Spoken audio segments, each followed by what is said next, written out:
आपको याद होगा, मैं पिछली बार आपको ये बता रहा था कि इंडक्शन मोटर के अंदर जितना भी बिहेवियर होता है वो simple input is equal to output plus loss, इसके अकॉर्डिंगली होता है। ठीक, तो स्लिप रिंग इंडक्शन मोटर का बिहेवियर वो थोड़ा सा और देखिए कि वो क्या है। आपको यह याद होगा कि मैंने टॉर्क स्लिप कैरेक्टरिस्टिक्स जो बनाए थे, टॉर्क का फॉर्मूला अभी तक हमने डिराइव नहीं करा हुआ ना, खैर वो कर लेंगे, अब वो भी आज कर लेते हैं। टॉर्क स्लिप कैरेक्टरिस्टिक्स जो स्लिप रिंग इंडक्शन मोटर के बनाए थे वो इस तरह के थे। देखो,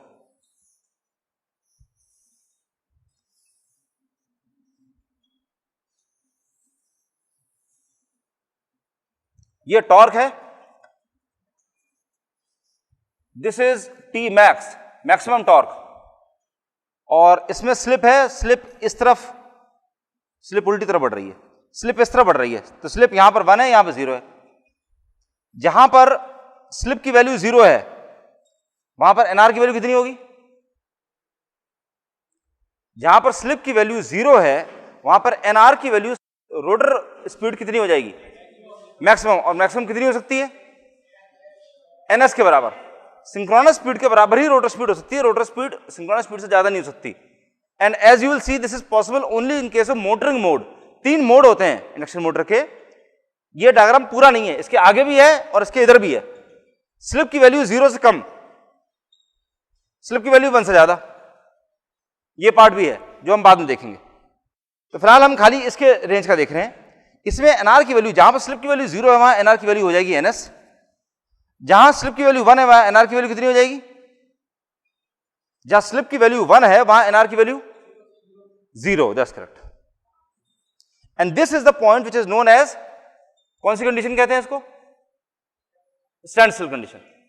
stand still condition, stand still condition वो वाली कंडीशन है जिसमें आपने सप्लाई दे दी है, इंडक्शन मोटर को सप्लाई दे दी है, लेकिन अभी तक उसने मूव करना स्टार्ट नहीं करा है, उसने रोटर ने घूमना स्टार्ट नहीं करा है, बिल्कुल उस पॉइंट पर, that is the stand still condition. अब देखिए क्या है, ये वो कंडीशन है जिसमें जो रोटर का जो इक्विवेलेंट सर्किट है, and we are talking for the case of slip ring induction motor. Slip ring में और स्क्विरल केज में सबसे बड़ा डिफरेंस क्या होता है? कोई भी जना बता सकता है मेरे को? स्लिप रिंग इंडक्शन मोटर में और स्क्विरल केज इंडक्शन मोटर में डिफरेंस क्या होता है?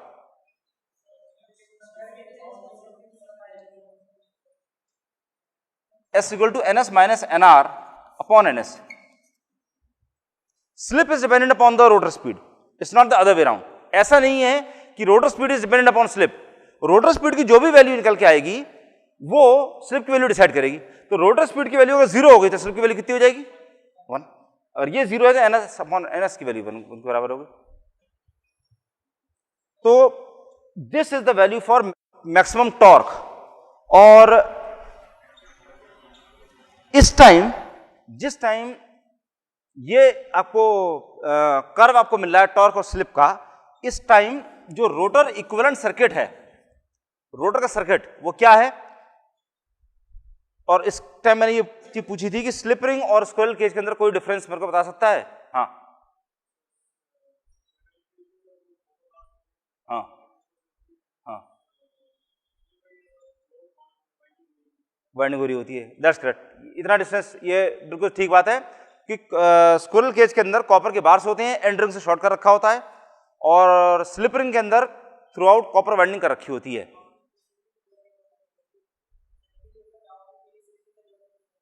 केज रोटर में आउटपुट के लिए स्लिप रिंग की जरूरत नहीं पड़ती है, दैट्स ट्रू, ये वाली बात भी सही है, उसमें स्लिप रिंग की जरूरत नहीं है। टॉर्क उसमें इंक्रीज डिक्रीज नहीं कर सकते, ये वाली बात भी सही है। मेन चीज क्या है कि उसके अंदर रेजिस्टेंस इंक्रीज डिक्रीज नहीं कर सकते। रोटर की जो रेजिस्टेंस है उसको आप कम ज्यादा नहीं कर सकते। स्क्विरल केज के अंदर ये वाला काम पॉसिबल नहीं है, जबकि स्लिप रिंग रोटर के अंदर आप रोटर रेजिस्टेंस को कम ज्यादा कर सकते हैं। It's possible to vary the rotor resistance, rotor resistance कम ज्यादा कर सकते हैं।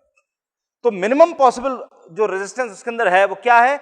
जब आपने बिल्कुल भी एडिशनल रेजिस्टेंस नहीं लगाई हुई है, तब खाली रोटर के अंदर जो वाइंडिंग हो रही है, रोटर के अंदर 3 फेज वाइंडिंग हो रही है, and that winding is like this. ये रोटर की 3 फेज वाइंडिंग ये रही, आपने इसके अंदर कोई भी एडिशनल वाइंडिंग नहीं लगाई हुई है, तो मिनिमम पॉसिबल रेजिस्टेंस ये है। अब इसके बाद अगर आप रोटर के अंदर रेजिस्टेंस और लगाते हैं, स्लिप रिंग पर जो आपको कनेक्शन मिल रहे थे उन तीनों स्लिप रिंग से कनेक्शन ले करके अगर आप रेजिस्टेंस लगाते हैं तो रेजिस्टेंस बढ़ा ही सकते हैं, कम नहीं कर सकते। ये वाला पॉइंट क्लियर है सब लोगों को? आप रेजिस्टेंस को बढ़ा ही सकते हैं, उसकी रोटर रेजिस्टेंस को बढ़ा सकते हैं, कम नहीं कर सकते, एक लिमिट तक ज्यादा कम नहीं कर सकते, क्योंकि मिनिमम पॉसिबल रेजिस्टेंस तब है जब आपने एक्सटर्नल रेजिस्टेंस 0 कर रखी है। एक्सटर्नल रेजिस्टेंस है ही नहीं, इसका मतलब क्या कनेक्शन इस तरह का है, शॉर्ट सर्किट। तीनों पॉइंट जो है आपस में शॉर्ट सर्किट हो रहे हैं, एक्सटर्नल रेजिस्टेंस 0 नहीं। तो अब क्या है, आप इसके अंदर जो स्लिप रिंग लगा रखे हैं, स्लिप रिंग से लेकर के आपने एडिशनल रेजिस्टेंस लगानी शुरू कर दी।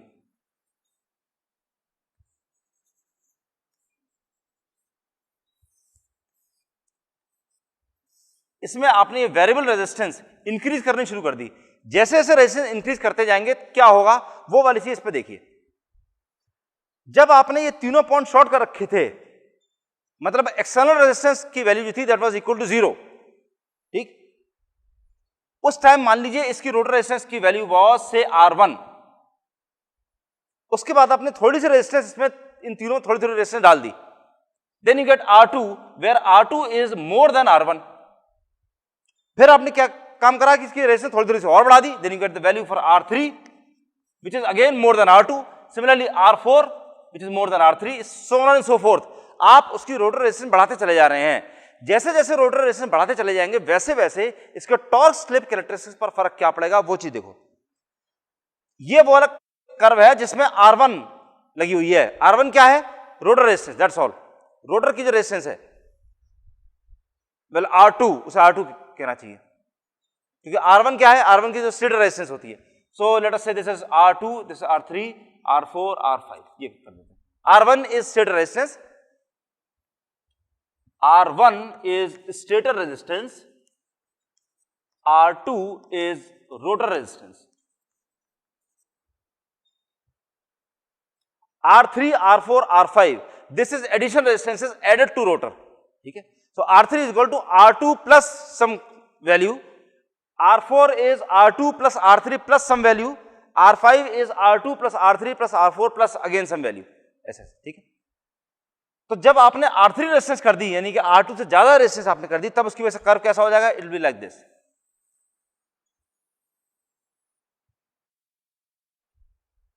R4 कर दिया, R4 की वजह से कर्व हो जाएगा ऐसा।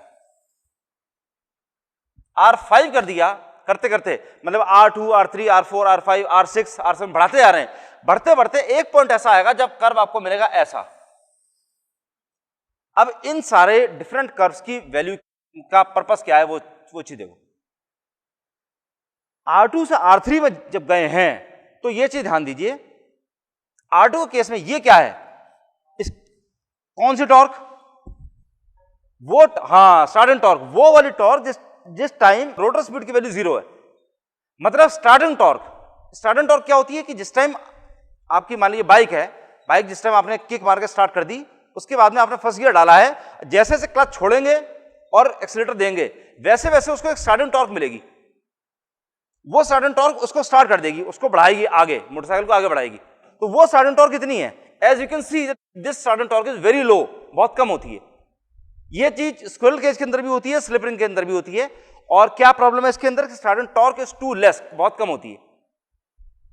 तो स्क्विरल केज रोटर के अंदर आप रोटर रेजिस्टेंस वेरी नहीं कर सकते, कांस्टेंट है, तो इसलिए उसके अंदर स्टार्टिंग टॉर्क फिक्स रहेगी। दिस कर्व इज कांस्टेंट, ये R2 वाला जो कर्व है वो फिक्स रहेगा, उसके अंदर कोई चेंज नहीं कर सकते। लेकिन स्लिप रिंग इंडक्शन मोटर के अंदर, स्क्विरल केज के अंदर कांस्टेंट है, स्लिप रिंग के अंदर आप इसको वेरी कर सकते हैं। जैसे जैसे आपने रेजिस्टेंस बढ़ाई वैसे वैसे आप देखिए स्टार्टिंग टॉर्क की वैल्यू बढ़ गई। This was TST starting torque की वैल्यू अब इसमें बढ़ गई। और इसके अलावा एक और चीज देखिए कि मैक्सिमम टॉर्क जो है, यहां से लेकर के यहां तक का मैक्सिमम टॉर्क है, उसकी वैल्यू अभी भी उतनी रही है। मैक्सिमम पॉसिबल टॉर्क जितना भी हो सकता था वो, मान लीजिए आपने रोटर रेजिस्टेंस की वैल्यू R2 रखी थी, कोई एडिशनल रेजिस्टेंस उसके अंदर नहीं लगाई थी, ठीक है। ये बड़ा इंपॉर्टेंट पॉइंट है, इस टाइम सब लोग ध्यान से ये वाली चीज सुनिए, ये बहुत इंपॉर्टेंट चीज है। ये पूरी स्लिप रिंग की जो वर्किंग है वही पूरी समझने की चीज है, ये this is the main point.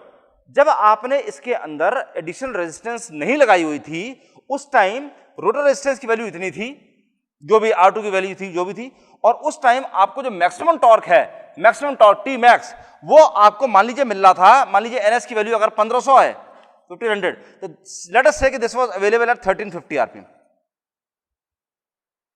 या मे बी इवन लेस से 1300 आरपीएम। 1300 आरपीएम पर आपको मैक्सिमम टॉर्क मिल रहा था।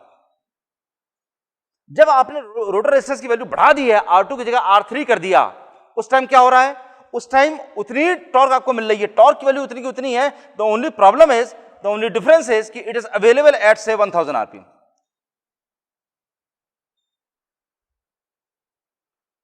तो रोटर रेजिस्टेंस का दो फंक्शन है, मतलब दो रिजल्ट्स हैं। रोटर रेजिस्टेंस बढ़ाने की वजह से दो चीजें होती हैं। रोटर रेजिस्टेंस बढ़ाने की वजह से पहली चीज क्या होती है? स्टार्टिंग टॉर्क की वैल्यू बढ़ जाती है।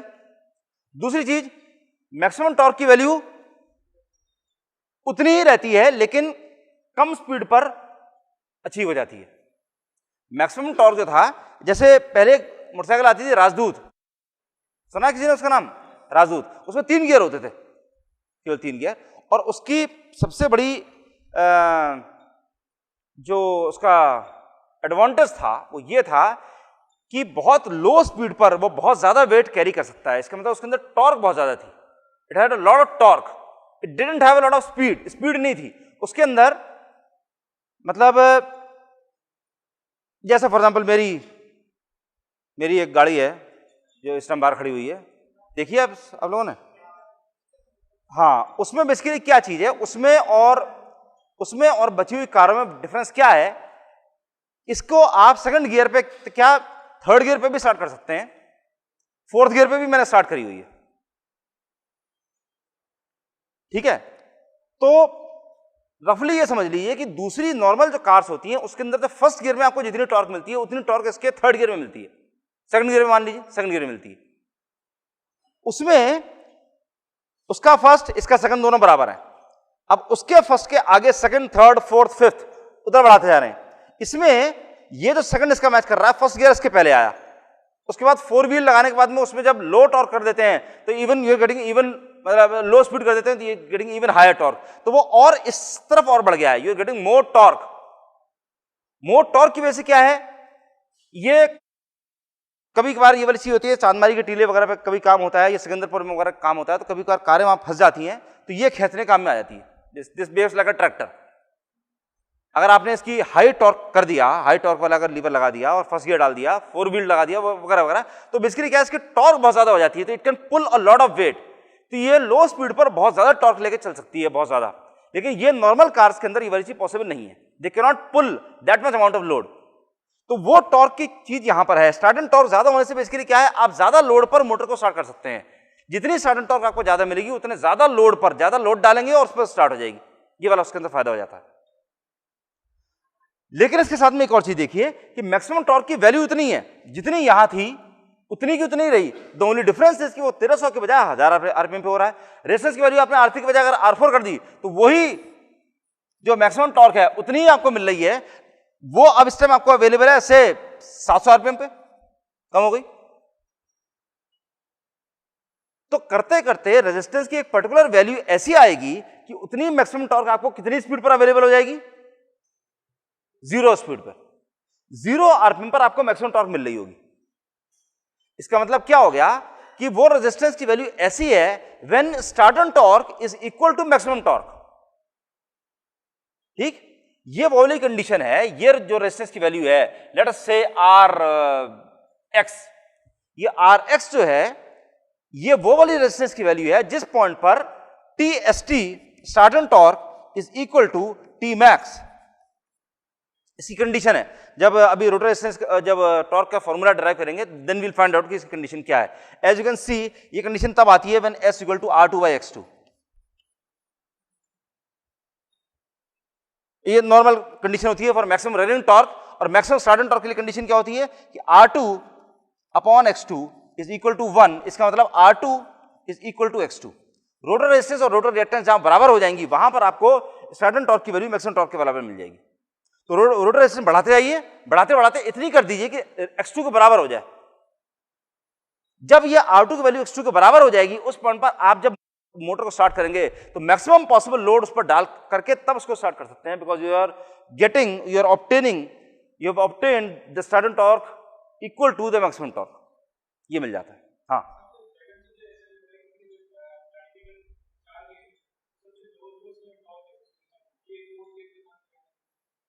दैट्स करेक्ट, ये बिल्कुल ठीक बात है, ये बिल्कुल सही बात। ये एक स्टूडेंट ने बहुत बढ़िया ऑब्जर्वेशन करा है। वो ऑब्जर्वेशन ये है कि it is just like a motor जिसके अंदर गियर्स लगे हुए हैं, और if this was the first gear then this is the second gear, ये थर्ड गियर है, फोर्थ गियर है। तो फोर्थ गियर वो वाली कंडीशन है जहां पर आप मिनिमम टॉर्क मिल रही है और जो मैक्सिमम टॉर्क है आपको मैक्सिमम स्पीड मिल रही है। दैट्स ट्रू, ये वाली बात सही है। एक तरह से आप ये वाली चीज देख सकते हैं। इस पार्ट का अगर आप ना देखें तो खाली इस पार्ट का अगर आप देख रहे हैं तो आपको जैसे जैसे आप रोटर रेजिस्टेंस कम करते जा रहे हैं वैसे वैसे आपको स्टार्टिंग टॉर्क की वैल्यू कम मिलती जा रही है।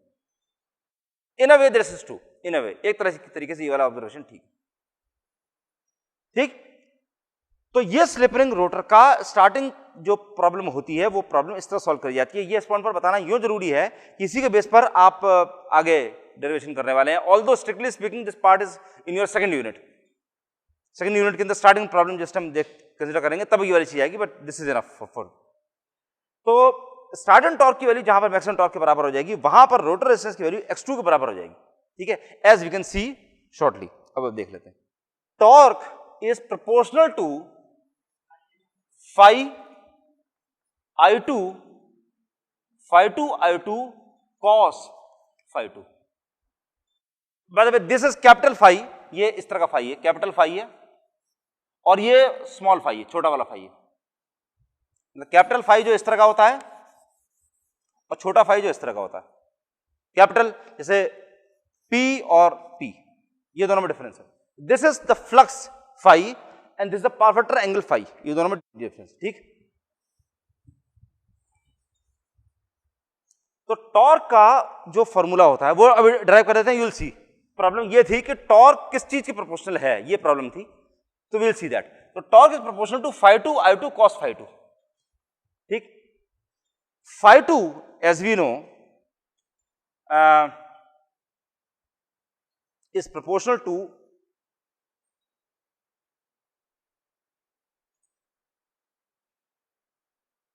पहले i2 की वैल्यू निकालो। देखो i2 क्या है, i2 is equal to transformer का। देखो ट्रांसफॉर्मर में 3 फेज ट्रांसफॉर्मर, देखो इसका बिहेवियर जो है इंडक्शन मोटर का behaviour that is just like a transformer, बिल्कुल ट्रांसफॉर्मर की तरह से। तो ट्रांसफॉर्मर का अगर आप बिहेवियर देखते हैं तो कैसा था, ये मान लीजिए यहां पर आपको मिल रहा था E1, मैं 3 फेज ट्रांसफॉर्मर का सिंगल फेज इक्विवेलेंट बना रहा हूं, और इस साइड में आपको मिल रहा है E2, यहां पे लगी हुई है R2 और यहां लगा हुआ है X2। The only difference is कि ट्रांसफॉर्मर के केस में अगर ये E1 था तो this was the value for E2। Induction motor के केस में अगर ये E1 है तो this is equal to S into E2। Induction motor के लिए S इंटू E2 होता है। तो I2 will be equal to S into E2 upon Z2, जो भी रोटर इंपीडेंस है। ठीक है, which is equal to S into E2 upon under root R square plus SX2 whole square. Sorry, ये बताना भूल गया, यहां पर स्लिप की वैल्यू रोटर रिएक्टेंस से मल्टीप्लाई हो जाती है। तो rotor reactance itself is dependent upon the slip. Rotor का साइड का ईएमएफ और रोटर के साइड के रिएक्टेंस, ये दोनों को दोनों स्लिप पर डिपेंडेंट होती हैं। तभी रोटर साइड में जो आपको ईएमएफ मिलता है that is S into E2, और रोटर साइड में जो रिएक्टेंस मिलती है that is S into X2। We will see this in detail when we are solving the equivalent circuit. Equivalent circuit अभी थोड़ी देर में नेक्स्ट मोस्ट प्रोबेबली कल वाले टर्न पे इक्विवेलेंट सर्किट देखेंगे, तब वो ये चीज देख लीजिएगा। फिलहाल आप खाली इतना समझ के रखिए कि रोटर ईएमएफ की value that is S into E2 और रोटर रिएक्टेंस की value S into E2, S into X2 ये है। सो I2 की वैल्यू हो गई S into E2 upon R2 square plus SX2 whole square, यानी कि S स्क्वायर X2 स्क्वायर, ये वाली चीज होगी। और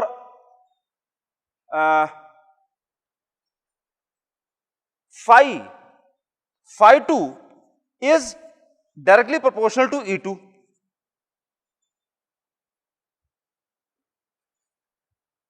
जो फ्लक्स निकल के आ रहा है phi 2 that itself is proportional to E2। ठीक, और cos phi 2, cos phi की वैल्यू क्या होती है? r by z, ठीक है। तो cos phi 2 equal to r2 by z2, so this is equal to r2 upon r2 square plus sx2 whole square under root. ये सिंपल से फॉर्मूले हैं, कोई बहुत अलग से फॉर्मूले नहीं है, ये वही वाले फॉर्मूले जो आप ऑलरेडी जानते हैं। क्या किसी को ये वाली प्रॉब्लम लग रही है कि z2 की value r2 square plus x2 whole square के अंडर रूट के बराबर कैसे होती है? किसी कोई भी इसमें प्रॉब्लम हो रही हो तो आई कैन सॉल्व इट। किसी को इसमें कोई प्रॉब्लम? सबको क्लियर है कि इसकी वैल्यू z2 की वैल्यू r2 और x2 स्क्वायर के हाँ, ये वाली चीजें इक्विवेलेंट सर्किट जिस टाइम हम सॉल्व करेंगे तब मैं ये वाली चीज बता दूंगा, ठीक है। थोड़ा सा फॉर द टाइमिंग पेशेंस रखिए। बस ये मान लीजिए कि x2 की वैल्यू यहाँ पर जो रोटर रिएक्टेंस की जो value that is equal to s into x2। कहां से होता है ये वाली चीज समझ में नहीं आ रही है? नहीं तो वैसे क्या है, z2 की जो वैल्यू होती है that is equal to r2 और यहां पर r2 और sx2 इसके बराबर होती है, वेयर दिस इज phi 2। इसलिए cos phi 2 will be equal to r2 by z2, r2 by z2, ठीक है। तो उससे आपको ये मिल गया r2 upon this and z2 is obviously equal to under root r2 square plus sx2 का होल स्क्वायर, इसके बराबर हो गया। So similarly you get r2 की वैल्यू यहां पर, z2 की वैल्यू आपने रख दी और cos phi 2 की वैल्यू ये हो गई। और phi 2 itself is proportional to E2, जितना रोटर ईएमएफ उसके बराबर ही फ्लक्स प्रोड्यूस हो रहा है सेकेंडरी साइड में। सेकेंडरी साइड में ये ध्यान दीजिए, जितनी आपने फील्ड दे रखी है, rotor magnetic field, stator magnetic field, revolving magnetic field जितनी भी है, वो जितनी भी रोटर के अंदर घुस रही है उसी के प्रोपोर्शनल उसमें रोटर ईएमएफ जनरेट हो रहा है। So it's like this. तो दिस प्रोपोर्शनल टू E2, ये हो गया। इस तरह से जो टॉर्क की वैल्यू है, torque T is equal to K into phi 2 I2 cos phi 2, which is equal to K into E2. Phi 2 is proportional to E2. So E2, I2 is proportional to S E2 upon under root R2 square plus SX2 whole square multiplied by cos phi 2, that is proportional to R2 upon R2 square plus SX2 whole square under root, which gives you the value for K into S into E2 square R2 upon R2 square plus S square X2 square. This is the formula for torque. ये torque का formula है, right? This is the formula for basically running torque, TR. Running is a generalized thing. Starting is a special case of running. Starting is a special case of running. कैसे? Starting के case में S की value कितनी हो जाएगी? कितनी? 1, that's correct. Starting is a special case of running where अगर आपको इसमें T स्टार्टिंग टॉर्क अगर निकालनी है then TST के लिए put S is equal to 1. नहीं, सॉरी मैंने गलत तरीके से लिख दिया है। TST is equal to TR at S equal to 1. TR running torque का जो भी फॉर्मूला है उसमें S की वैल्यू 1 के बराबर रख दीजिए, that is the formula for starting torque. तो इससे सब लोग स्टार्टिंग टॉर्क का फॉर्मूला निकाल सकते हैं, सब लोग निकाल सकते हैं इस चीज का फॉर्मूला, ठीक। मेरा सजेशन ये है कि ऑल्दो दिस इज ओनली 2 और 3 स्टेप्स, फिर भी ये वाली चीज एक बार दिमाग में जरूर बैठा लीजिए करने का। किताबों के अंदर ये जो डेरिवेशन है ये अलग अलग तरीके से दे रखा है। पहले स्टार्टिंग टॉर्क निकाली गई है, स्टार्टिंग टॉर्क के लिए फॉर्मूला निकाला गया है, फिर रनिंग टॉर्क के लिए फॉर्मूला निकाला गया है, फिर मैक्सिमम स्टार्टिंग टॉर्क के लिए निकाला गया है, फिर मैक्सिमम रनिंग टॉर्क के लिए निकाला गया है। मेरा सजेशन क्या है, you remember only this one particular derivation, that's all. 4 की जरूरत ही नहीं है, खाली एक याद रखो। अगर ये वाला निकल के आ गया, ये आपने ड्राइव कर दिया, उसके बाद इसमें खाली एस की वैल्यू पुटअप कर दी है 1 के बराबर, और इससे आपको स्टार्टिंग टॉर्क की वैल्यू मिल जाएगी। और जो भी मैक्सिमम स्टार्टिंग टॉर्क की और मैक्सिमम रनिंग टॉर्क की जो कंडीशन मैंने लिखी थी, एस बराबर x2, r2 is equal to sx2, s is equal to r2 by x2 और 1 is equal to r2 by x2, ये दोनों कंडीशन आप पुटअप कर देंगे तो उससे आपको मैक्सिमम स्टार्टिंग टॉर्क और मैक्सिमम रनिंग टॉर्क की वैल्यू मिल जाएगी, ठीक है।